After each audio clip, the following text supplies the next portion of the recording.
Welcome to our how-to slimline track video.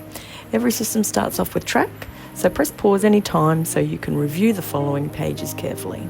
Installation's a handyman job, but these are the tools you're required to install it yourself. Here are some things to consider before installation, or press the link below for full slimline instructions. So the first step is to install the wall anchors.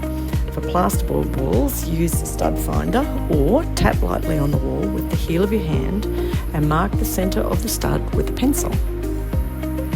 Hold the wall anchor against the ceiling or cornice with the wings pointing upward in the centre of the stud wherever possible. Insert an 8-gauge screw into the wall anchor hole and tap it with a hammer to mark position. Again, for plasterboard walls, drill a pilot hole using a 3mm drill bit. If there are no studs, enlarge the holes to 6mm and insert a plasterboard wall mate type fitting into the hole. You can buy these at Bunnings or any good hardware store. Please note that it's extremely important to screw into as many wall studs as possible. If you have masonry walls, use a 4mm drill bit and drill to a depth of 40mm, then enlarge the hole to 6mm. Insert a 6mm wall plug into the hole until it is flush with the wall surface.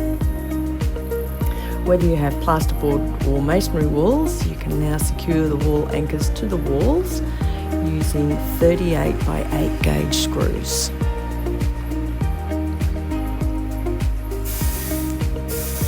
The final step is to secure your track to the wall anchors. Make sure the ends of the track are square using a small file, and hold the track in place exactly where you require it and snap it onto the wall anchors with the heel of your hand. You can now fit the optional end caps with the curved end facing downwards, and that's it. You are now ready to install your hangers and hooks. Follow the links below and see videos 2 and 3 to show you how.